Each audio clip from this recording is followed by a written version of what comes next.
बहुत समय पहले की बात है। एक राज्य था जिसका नाम विद्यानगर था। इस राज्य में राजकुमार आदित्य राजा बिभास का एक लौता पुत्र था। राजा बिभास एक समझदार और दयालु शासक थे, परंतु राजकुमार आदित्य उनकी विपरीत प्रवृत्ति का था। आदित्य का ध्यान अपने उत्तरदायित्व पर नहीं था और वो अक्सर राज्य के धन को बिना सोचे समझे खर्च कर देता था। उसकी आदतें इतनी खराब हो चुकी थी कि राज्य के खजाने में तेजी से कमी होने लगी।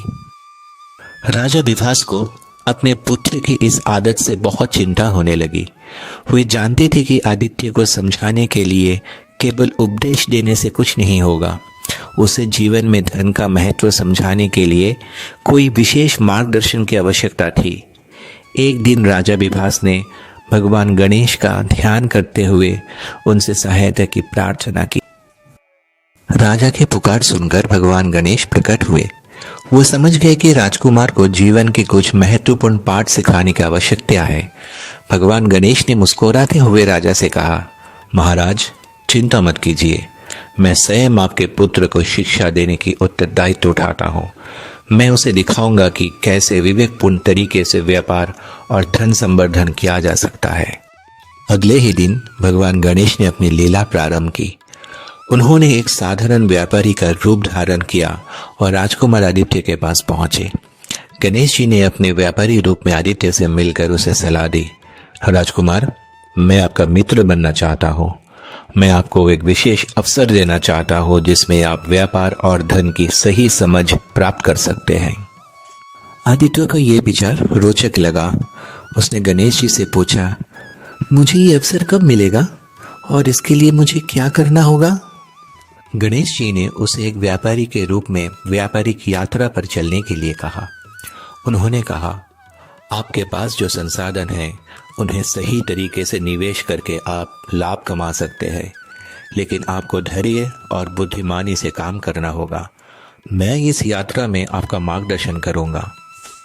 गणेश जी ने राजकुमार को एक छोटे गांव में ले गए जहां एक पुराना बाजार था। वहां पहुंचकर उन्होंने आदित्य को 500 स्वर्ण मुद्राएं दी और कहा, इस मुद्रा का प्रयोग करके अपने व्यापार को बढ़ाना है, लेकिन ध्यान रहे ये केवल शुरुआत है। आपको इसका प्रयोग सोच समझ कर करना होगा। राजकुमार आदित्य ने बाजार में जाकर अनावश्यक वस्तुएं खरीदने शुरू कर दी। उसने सुंदर कपड़े, महंगे आभूषण और स्वादिष्ट भोजन पर बहुत सी मुद्राएं खर्च कर दी। जब दिन का अंत हुआ तो उसके पास केवल कुछ ही मुद्राएं बची।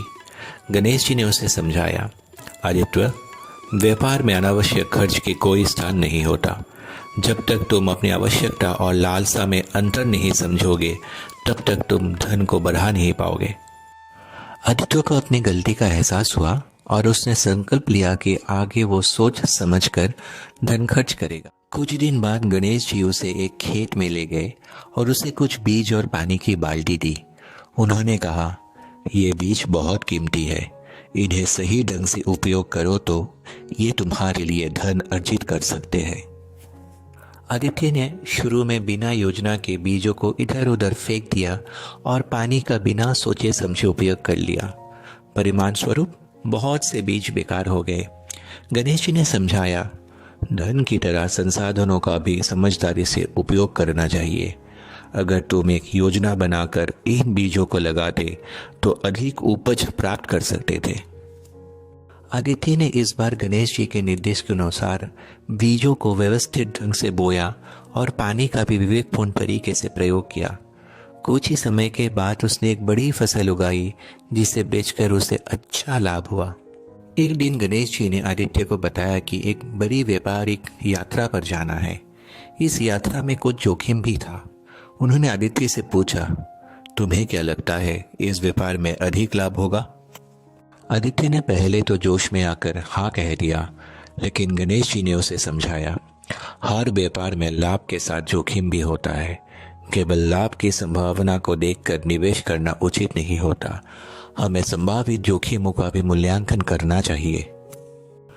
गणेश जी ने आदित्य को जोखिम के आकलन की कुछ विधियां सिखाई, जिनके माध्यम से वो समझ सके कि कौन सा व्यापार करना उचित है और कौन सा नहीं।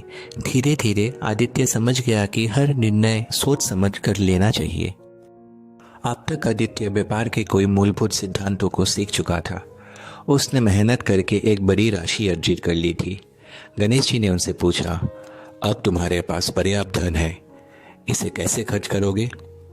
आदित्य ने सोचा और बोला, मैं इस धन का एक भाग अपने राज्य के विकास में लगाऊंगा ताकि हमारे लोग समृद्धि और खुशहाली पा सके। एक भाग का भविष्य के लिए बचत में रखूंगा और शेष का विवेकपूर्ण निवेश करूंगा। गणेश जी मुस्कुराए और कहा, अब तुम सही मायनों में समझदार व्यापारी बन गए हो। तुमने सीखा कि धन को केवल अर्जित ही नहीं बल्कि बुद्धिमानी से संचालित भी करना चाहिए। इसे खर्च करने के तरीके से ही असली व्यापारी की पहचान होती है। जब आदित्य ने विद्यानगर लौटकर अपने पिता को ये सब बताया तो राजा विभास का हृदय गर्व से भर गया। उन्होंने गणेश जी का धन्यवाद करते हुए कहा, प्रभु, आपने मेरे पुत्र को एक समझदार और दयालु शासक बना दिया। गणेश जी ने आशीर्वाद देते हुए कहा, याद रखो, व्यापार और शासन का मूल उद्देश्य केवल धन अर्जित करना नहीं बल्कि समाज और प्रजा का कल्याण करना भी है। यदि तुम इस मार्ग का अनुसरण करते हो तो तुम्हारा राज्य सदैव समृद्ध रहेगा। राजकुमार आदित्य ने अपने पिता और गणेश जी को प्रणाम किया और संकल्प लिया कि वो हमेशा विवेकपूर्ण निर्णय लेकर राज्य को समृद्धि के मार्ग पर ले जाएंगे।